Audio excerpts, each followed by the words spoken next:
L-Università Futilajn se ġġib magħha kompetizzjoni diretta li se tejjeb il-livell tal-edukazzjoni f'pajjiżna.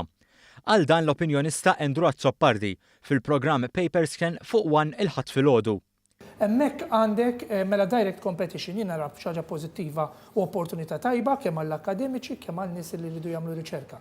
Il-proġett li tħabbar mill-Prim Ministru Joseph Muscat fl-ewwel jum ta' Mejju se jkun qed jilqa' 4,000 student. Naturalment dawn iġibu l-familjari tagħhom f'pajjiżna u jirreklamaw lil Malta meta jmorru lura lejn pajjiżhom. Li jkollok in-knowledge industry, allura għandek m'għandek bżonn dak l-ispazju kbir kif għandek is-science,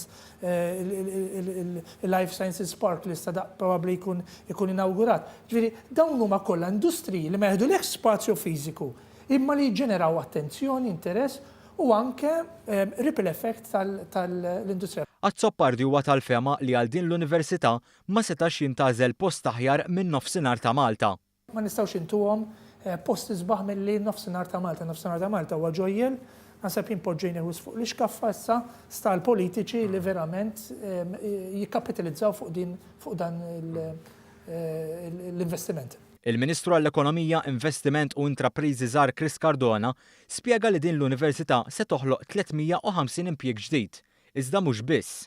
Huwa kkalkulat ukoll illi ser jikkontribwixxi lill-gross domestic product, ġifieri lill-prodott nazzjonali iktar minn 1%.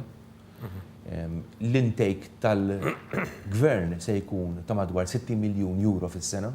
Qal ukoll li biex il-bini tal-Università jsir bil-galbu, l-istudenti li jkunu diġà waslu Malta se jibdew jingħataw it-taħriġ fi Smart City. Sar kuntratt ta' 3 snin ma' Smart City biex jibdew l-operazzjonijiet akademiċi minn hemmhekk, il-kampus minn hemmhekk, u mbagħad b'mod transitorju sakemm jissew il-proġett.